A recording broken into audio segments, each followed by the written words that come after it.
Bismillahirrahmanirrahim. Assalamualaikum warahmatullahi wabarakatuh.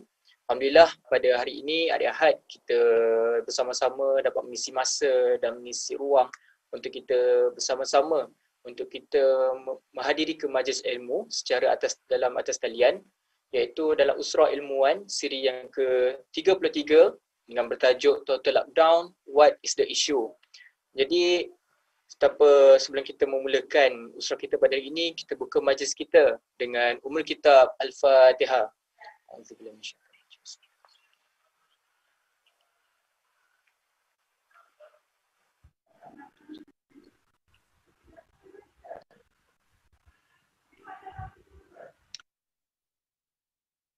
Amin, amin, amin ya rabbal alamin. Jadi pada ketika ini kita sudah tahu bahawa Malaysia telah melaksanakan total lockdown ataupun sekatan pergerakan penuh yang telah dilaksanakan bermula pada 1 Jun dan diakhiri sehingga 14 Jun. Itu untuk fasa yang sekarang inilah. Kemungkinan akan berlangsung lagi, kita tak tahu apa keputusan oleh pihak kerajaan. Jadi saya rasa amat molek dan sangat kena pada malam ini kita membincangkan, mendengar pandangan daripada pembicara kita, iaitu Prof. Dr. Kamarul Azizi Ibrahim yang merupakan pengerusi Kluster Sains dan Pembangunan Mapan Nadwa Ilmu ABIM yang bertajuk Total Lockdown, What is the Issue? Jadi tanpa sekasilo, dengan secara hormatnya saya mempersilakan Prof. Kamarul Azizi untuk memberikan perkongsian. Tafadhal mashkura. Okey, terima kasih Sulaiman.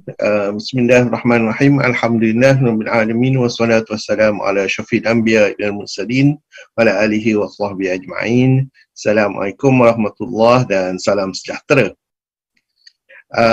Tajuk kali ni yang saya akan cuba kita berkongsi ialah Total Lockdown, What is the Issue? Mula-mula nak tulis dalam bahasa Melayu, kemudian fikir-fikir sedap sikit dalam bahasa Inggeris.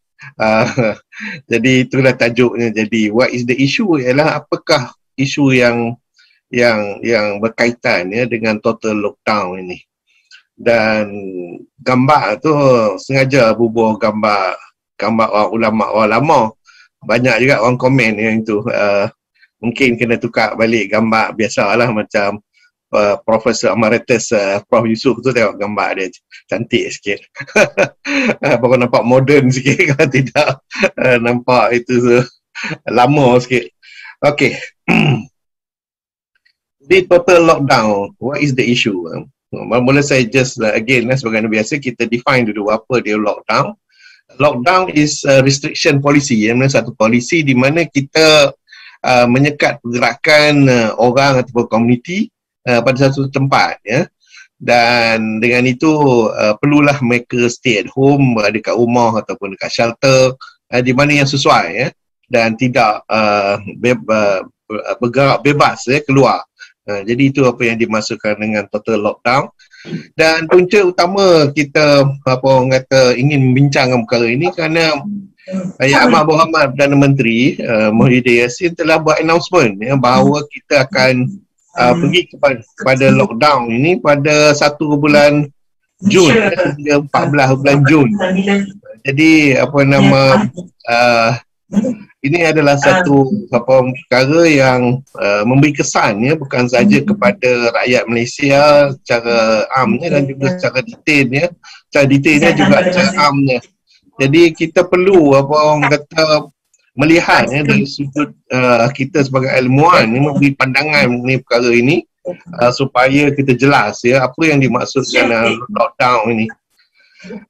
Kalau kita lihat ya, di seluruh dunia Perdana Menteri Dutch telah kata end of lockdown pada 29 bulan 5 itu 2021. Maknanya Malaysia dah ketinggalan lah.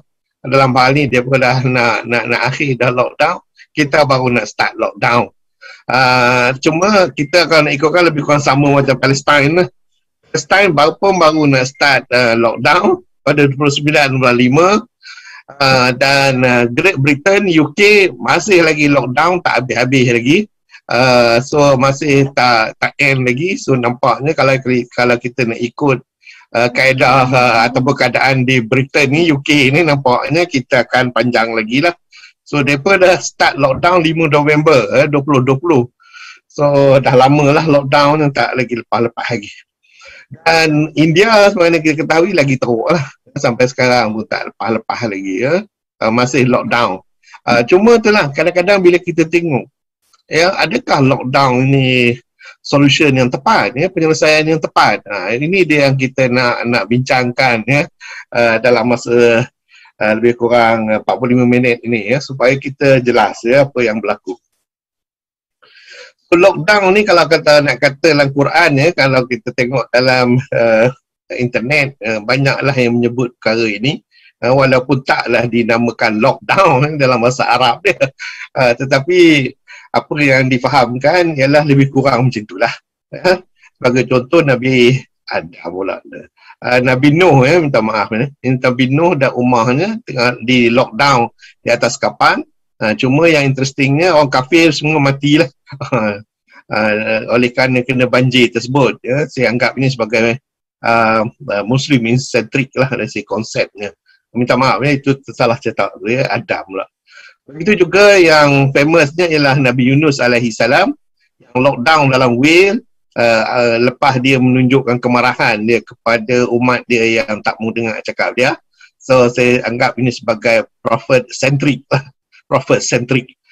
pada dalam ayat Al-Quran surah 21 ayat 87. So ni dua-dua ini diterangkan dalam Quran dan interestingnya kalau kita tengok untuk Nabi Nuh orang yang tak ikut lockdown habis semua mati. Tetapi untuk Nabi Yunus alaihi salam dia seorang aja yang kena lockdown untuk dia tafakur dan memikirkan apa yang dia buat. So ini dua-duanya unik kita ni yang mana kemungkinan bukannya dua-dua lah. Kita punya lockdown adalah di antara kedua ekstrim ini kerana kedua ekstrim ini. Jadi apa yang Malaysia nak lakukan ialah kita according to the announcement kita akan tutup semua ekonomi, semua dalam kod istilah yang digunakan dalam kenyataan itu semua tetapi kita dapati kemudian tidak Jadi inilah satu masalah kita di Malaysia ni, perkataan kita tak sama dengan tindakan which satu perkara yang perlu kita relook back kita tak boleh cakap macam tu. Kalau dah nak tutup semua, kita tutup semua jangan separuh-separuh. Dan ini adalah berpunca daripada apa yang berlaku dalam masalah COVID ini. Kita dapati ada first wave, second wave dan ini masuk pada third wave, barulah kita nak buat lockdown. Walaupun sebelumnya ada lockdown yang agak ketat tapi lepas itu lepas balik kemudian balik nak lockdown. Dan ini punca daripada kita dapati jumlah yang mengalami COVID-19 ini bertambah sehingga melebihi 8,000 orang. 8,000 orang. So ini dari segi nisbah density-nya adalah agak besar. So dicadangkan oleh Yang Amat Berhormat Perdana Menteri ialah kita adakan 3 phase Phase yang pertama, phase yang kedua dan phase yang ketiga. Phase yang pertama dan yang kedua dan ketiga masih tak jelas lagi macam mana. Tetapi phase yang pertama yang kita sekarang tengah buat ni tengah dilaksanakanlah sekarang tak payah saya go into detail maklumat yang dikeluarkan sudah mencukupi di dalam internet dan juga dalam media-media utama Cuma kalau kita lihat puncanya ialah kerana kes yang bertambah dan kita dapati memang pertambahan dia agak banyak lah sampai kumulatif dia sampai mencapai 5,000 500,000 orang which is banyak lah data COVID-19. Tetapi yang interesting kebanyakan kita telah faham bahawa vaccination ialah satu cara yang terbaik. Tetapi kita ni kerajaan Malaysia tak tahu apa yang dibuat entah.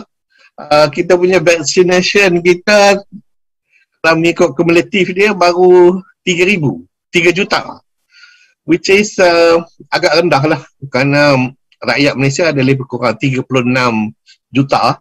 So kalau 3 juta which is less than very small amount which mengikut WHO kita should achieve at least 75% vaccination barulah dia ada kesan ya yang dipanggil sebagai penyelesaian secara ramai itulah. Okay. So data vaccination dengan data COVID dia tak match.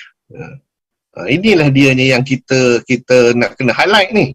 There is something wrong here. There is something wrong here. So begitu juga kalau kita tengok bahawa kalau mengikut prediction WHO berdasarkan kepada rekod apa yang saya telah bentangkan tadi, kita mungkin akan capai sehingga 26,000 dalam masa 3 bulan kalau dibiarkan dan negeri Selangor adalah yang paling tinggi sekali dan diikuti oleh negeri-negeri lain ya.